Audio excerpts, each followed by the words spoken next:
फैसलाबाद में अलमनाक साहनिया पुल डेंगरों पर खड़ी कार से 3 अफराद की जली हुई लाशें बरामद, ताहाल शनाख्त नहीं हो सकी। बैरिस्टर गौहर शेर अफजल मुरवत की पार्टी रुकनियत खत्म होने से ला इल्म निकले, बतौर चेयरमैन किसी ऐसे फैसले की मंजूरी नहीं दी, पार्टी चेयरमैन का इसरार।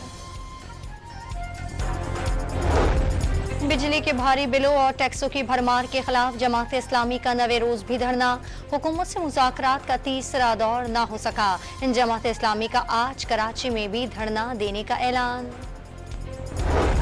नुस्खे के बगैर एंटीबायोटिक अद्वियात की फरोख्त का नोटिस, ड्रग रेगुलेटरी अथॉरिटी ने बगैर नुस्खे के एंटीबायोटिक की फरोख्त रोकने का हुक्म दे दिया। हाई कोर्ट ने 20 साल बाद मंशियात स्मगलिंग केस में मातहत अदालत का फैसला कलअदम करार दे दिया।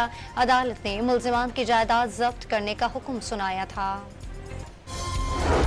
खैबर पख्तूनख्वा हुकूमत का 5 अगस्त को यौम इस्तेहसाल कश्मीर मनाने का फैसला, कश्मीरियों से इज़हार यकजहती के लिए रैलियां निकाली जाएंगी। पाकिस्तान आने वाला साइकिल सवार जर्मन सयाह लाहौर में लुट गया, डाकू मोबाइल फोन और 5 लाख रुपए मालियत का कैमरा लेकर फरार। अमेरिका एक बार फिर से हुनी रियासत के हक में खुलकर सामने आ गया। ईरान और हमास के मुमकिना हमले के पेश नज़र जंगी बहरी जहाज मशरक़ वस्ता भेजने का हुक्म। ईरान का इसराइल से इंतकाम लेने के हक से किसी सूरत दस्तबरदार न होने का ऐलान। हमास सरबरा पर हमले की तहकीकात में भी तेजी, 2 दर्जन अफराद से ज़ायद मुश्तबा अफराद ज़ेर हिरासत। और अंदरूनी सिंध कई शहरों में बारिश, सांगढ़, शदादपुर, शाहपुर में नशीबी इलाके ज़ेर-ए-आब, इलाका मकीनों को मुश्किलात का सामना।